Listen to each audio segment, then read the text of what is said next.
mungkin besok atau lusa saya umumkan. Ada beberapa orang yang akan diberhentikan juga yang di Bekasi. Enggak, itu nggak tahu saya, bukan bidang saya. Kalau saya kaitannya masalah tumpang tindih antara lahan kelapa sawit dengan kehutanan. Yang hari ini sudah ada Satgas Kelapa Sawit yang dipimpin oleh Pak Menhan, Pak Jaksa Agung, Pak Panglima TNI, dan Pak Kapolri, di mana saya salah satu anggotanya. Ya, kita melaporkan berapa lahan yang ada tumpang tindih, berapa yang tidak tumpang tindih, kita laporkan. Oke, apalagi? Terus soal tanah yang di Bekasi, MA bilang itu sebenarnya udah Gini, kenapa? Gini, Mas ya, udah saya jawab kemarin sebetulnya. Memang betul, tahun 2022 Pengadilan Negeri kirim surat akan ada eksekusi kepada BPN. Nah, kalau kita mengacu aturan terbaru PP 18 tahun 2021 pasal 169 itu mengatakan sebelum ada eksekusi itu harus minta surat permohonan pengukuran dari pengadilan, ya kan, sebagai pemohon mau sebelum eksekusi. Supaya apa? Supaya tidak ada kesalahan di mana letak objek eksekusinya. Sampai hari ini belum ada surat permohonan itu, pengukurannya. Oke? Gus, soal bajak laut juga kan udah masuk penyidikan Baris Krim Polri ya. Ya. Dari Kementerian Gus sendiri persiapannya untuk mendukung. Udah kita serahkan semua data-datanya, baik yang di Tangerang maupun Bekasi. Yang Bekasi pun proses investigasi terhadap aparat kita juga sudah selesai. Mungkin besok atau lusa saya umumkan. Ada beberapa orang yang akan diberhentikan juga yang di Bekasi. Nah, cuma jumlahnya berapa saya lupa. Ya kan, baru tadi pagi saya dapat laporan dari Inspektorat Jenderal hasil investigasinya. Mungkin kalau nggak besok, lusa saya umumkan jumlah orang yang akan kita berhentikan lagi. Jadi kita serius mengatasi masalah ini. Hari ini juga yang di Tangerang 193 sertifikat secara sukarela juga sudah diserahkan sama BPN, dibatalkan secara sukarela yang di atas laut. Jadi insya Allah semua yang di atas laut clear and clear dibatalkan. Tidak perlu kita pembatalan. Mereka yang bersangkutan sukarela minta dibatalkan. Jadi yang diberhentikan itu eselon 1 atau eselon 2? Oh ya, yang terlibat di bawah dong, bukan eselon 1 eselon 2 kan. Itu kan permainannya ada di bawah di kantor Bekasi. Ya kan, mindah peta itu, yang dari peta darat ke peta laut itu.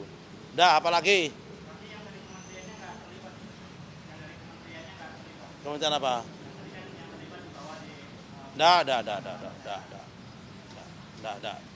Nggak sampai sejauh itu. Wong ini malah kepala kantor aja nggak tahu.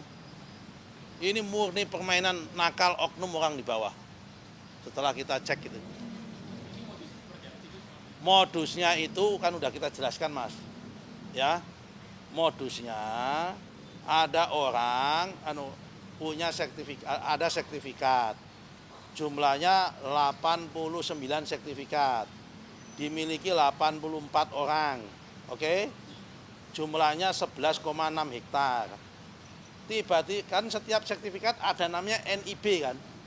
Nomor induk bidang kan. Lah ini NIB-nya dipakai,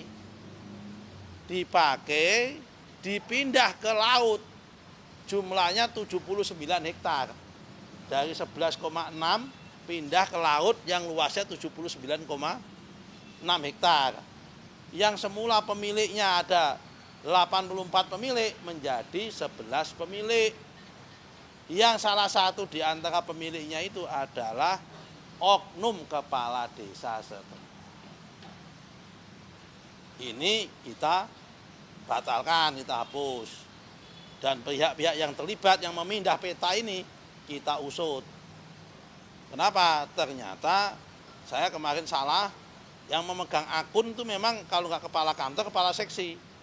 Ternyata kalau ini program PTSL, saya baru dapat informasi, mohon maaf kan juga namanya menteri baru, saya dapat informasi kalau program PTSL itu tim adjudikasi pun tim di bawah koordinator pelaksana PTSL di tingkat kabupaten itu juga boleh mendapatkan akses akun gitu loh. Nah ini mereka yang main ini, tim di bawah ini. Tapi korbannya yang di atas. Kepala seksinya ikut jadi korban. Kenapa? Kan itu anak buahnya kepala seksi. Kenapa dia nggak prudent? Tetap kena sanksi nanti pada masa itu. Apalagi nggak ada isu yang main bos, yang kuat nggak ada hari ini. Di mana SM Ganda?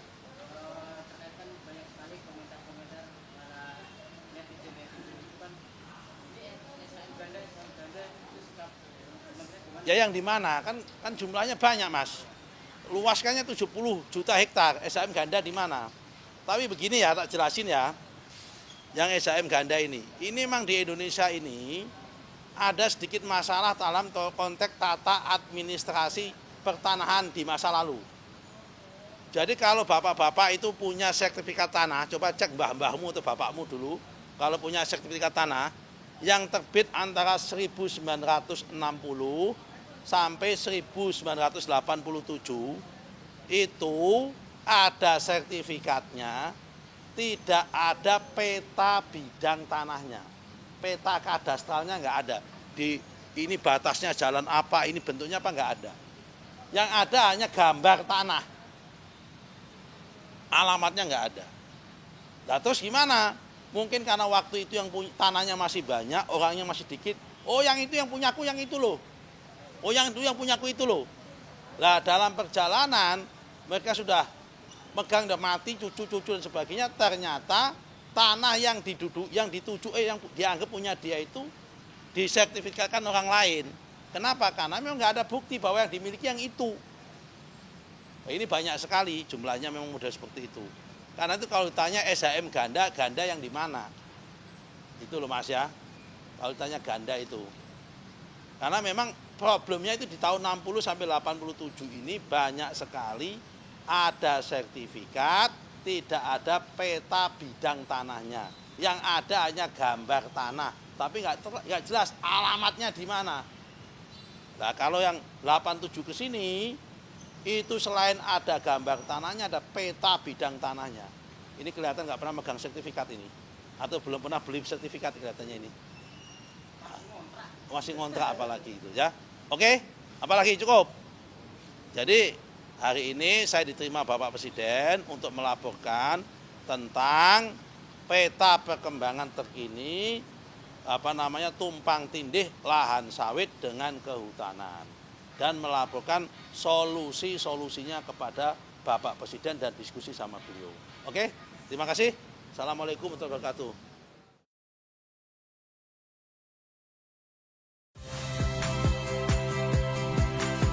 Saya Radi Saputro. Saksikan program-program Kompas TV melalui siaran digital, pay TV dan media streaming lainnya. Kompas TV, independen, terpercaya.